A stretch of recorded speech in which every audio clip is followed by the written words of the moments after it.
At Prevent Blindness, we promote healthy vision and access to eye care for all. We educate people about protecting their sight.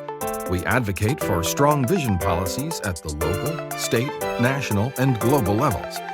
We empower the blind and low vision community and their allies, and we celebrate their achievements. Here's your host, Christopher Horde. Greetings, and welcome to the Focus on Eye Health podcast. Here, in the month of June, Prevent Blindness observes Cataract Month. Cataracts are a leading source of blindness, and the odds of developing the condition only increase as you age.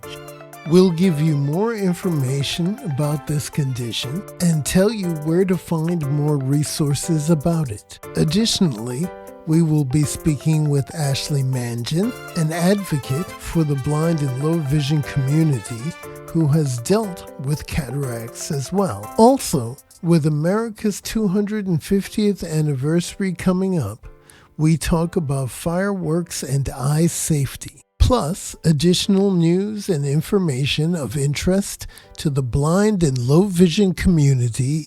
I'm your host, Christopher Horde. Stay with us. It starts right now.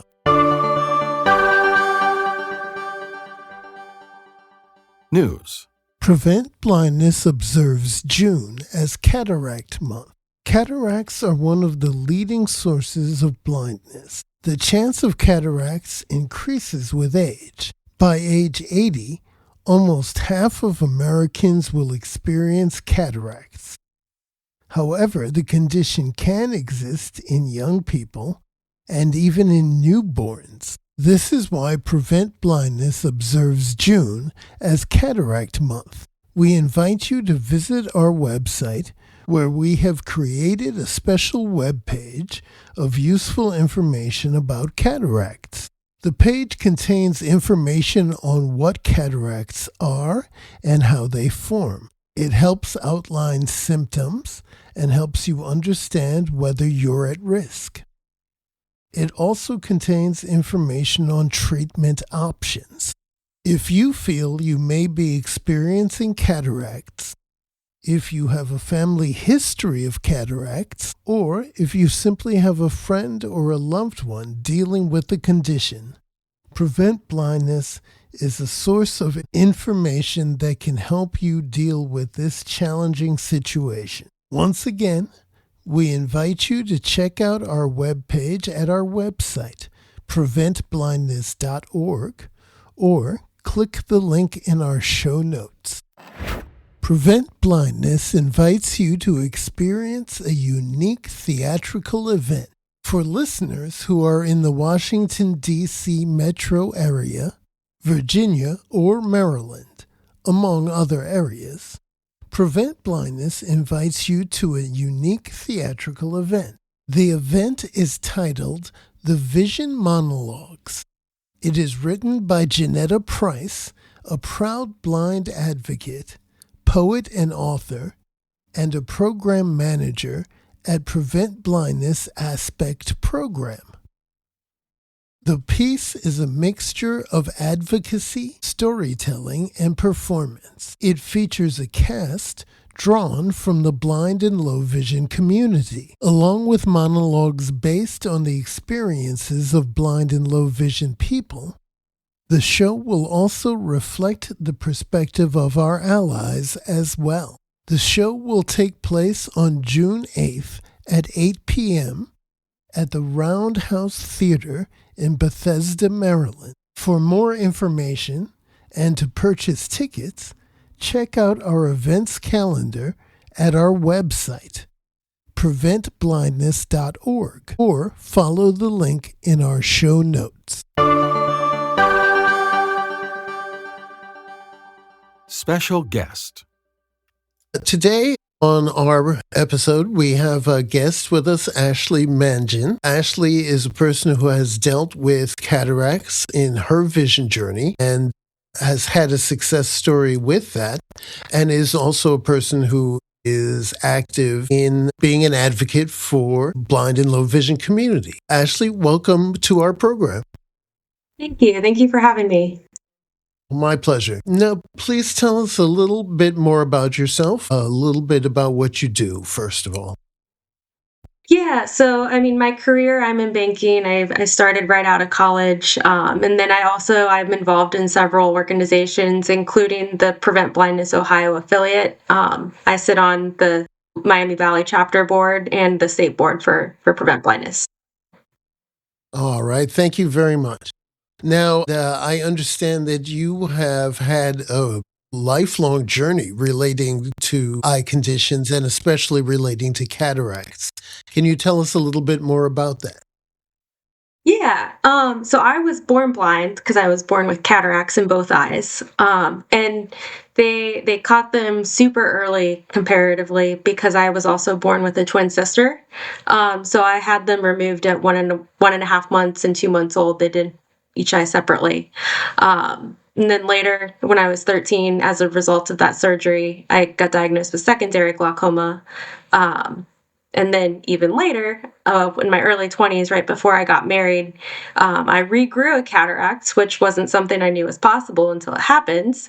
And then they took that one out. And then a few years later, or a few years ago, I had the lens implants put in for the first time. And so I can see the best I've seen in my 30s that I have my whole life. Well, congratulations to you. Now, tell us a little bit about, as far as your journey went, was dealing with those vision issues, was that something that also you had to deal with as far as your youth and your development as you went to school and just sort of prepared to live day-to-day life?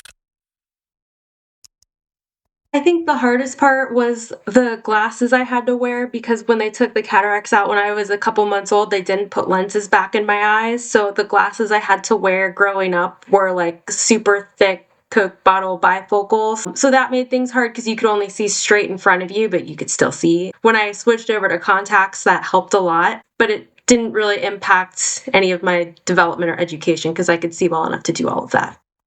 Okay, well, that's good.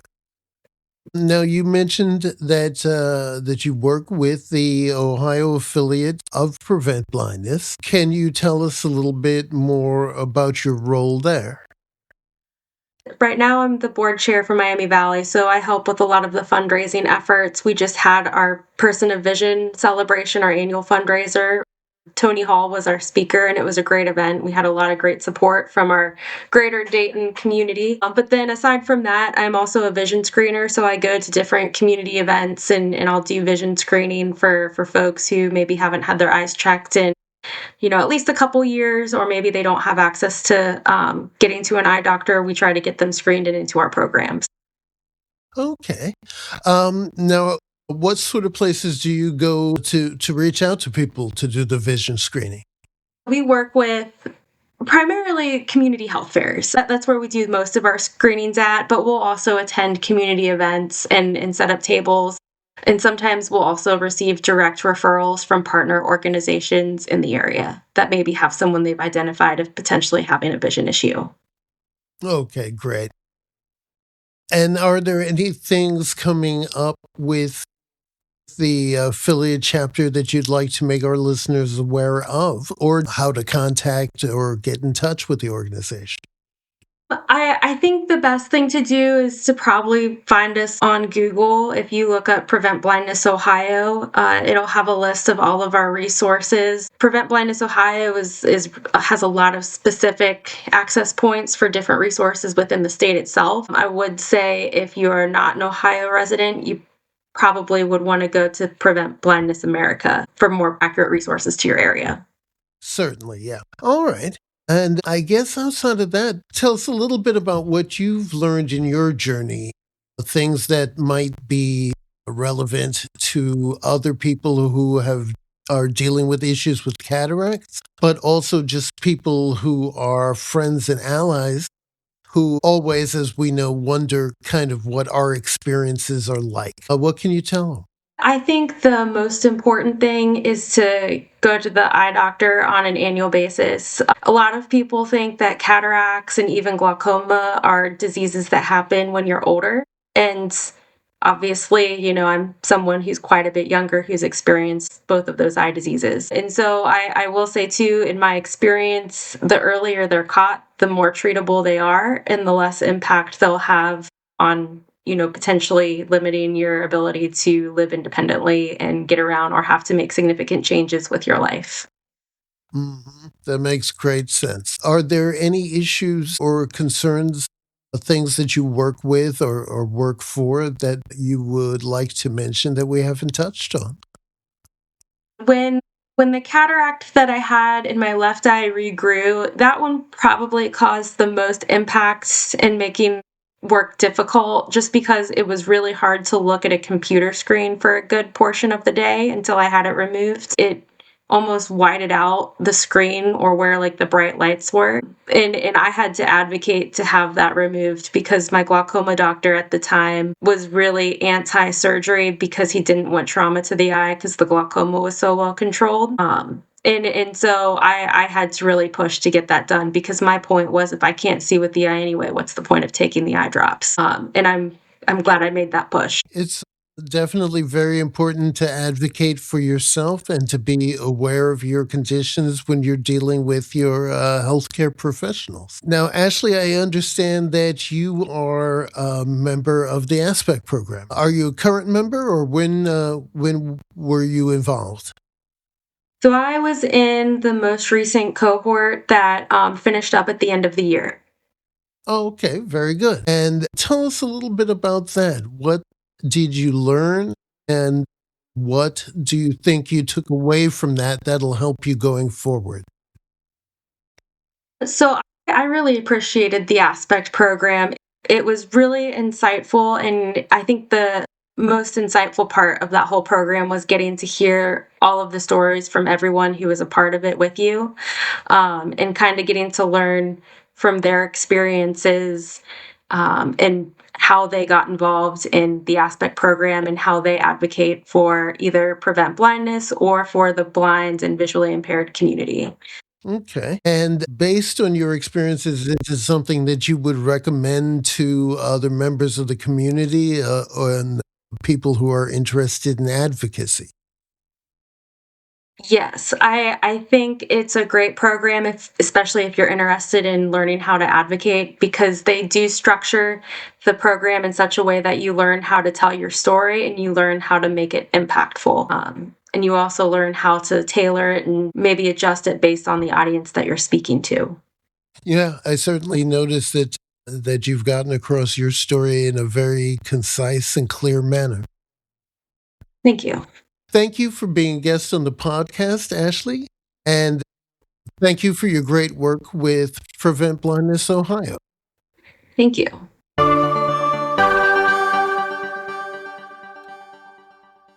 Announcements.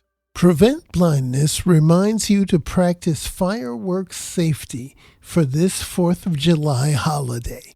From June 28th through July 4th, Prevent Blindness observes Fireworks Safety Week. According to the most recent figures available from the Consumer Product Safety Commission, U.S. hospital emergency rooms can expect to get almost 10,000 fireworks-related injuries this year. Almost 2/3 of those injuries will involve the eyes. The highest percentage of fireworks-related injuries takes place in the month surrounding the 4th of July, which is why Prevent Blindness speaks out about eye safety at this time. We'd like to emphasize there is no sure way for non-professionals to safely handle fireworks. If you enjoy fireworks and would like to see a show, please go to one of the many 4th of July fireworks celebrations that will be taking place. These devices are best left to professionals. Prevent Blindness has prepared a web page with useful information about eye safety and fireworks. It also includes fact sheets suitable for downloads or printouts. For more information, please visit our website or check the link in our show notes. Listen to the podcast from our website at preventblindness.org or subscribe to it on all major podcast services, including Amazon, Apple, Spotify, and YouTube. This has been your announcer, Corey M. Snow. Thanks for listening to the Prevent Blindness Focus on Eye Health podcast. We hope you've enjoyed the podcast. Please join us in July for a unique episode. We'll be talking about the medical condition of dry eyes. Almost all of us have experienced dry eyes at some time, but very few people know what it's like to live with the condition as an ongoing syndrome. We'll be talking to Pam Gao, an advocate who experiences dry eye, as well as Aidan Moore, the co-founder and president of the Dry Eye Foundation. In addition, as always, we'll have news and information of interest to the blind and low vision community and their allies. Finally, I'd like to mention our email address, podcast@preventblindness.org. We are always interested in hearing your feedback. We can't always reply to every email we receive, but we do read every one. I'm your host, Christopher Horde. Thank you for listening. Until next month, share and enjoy.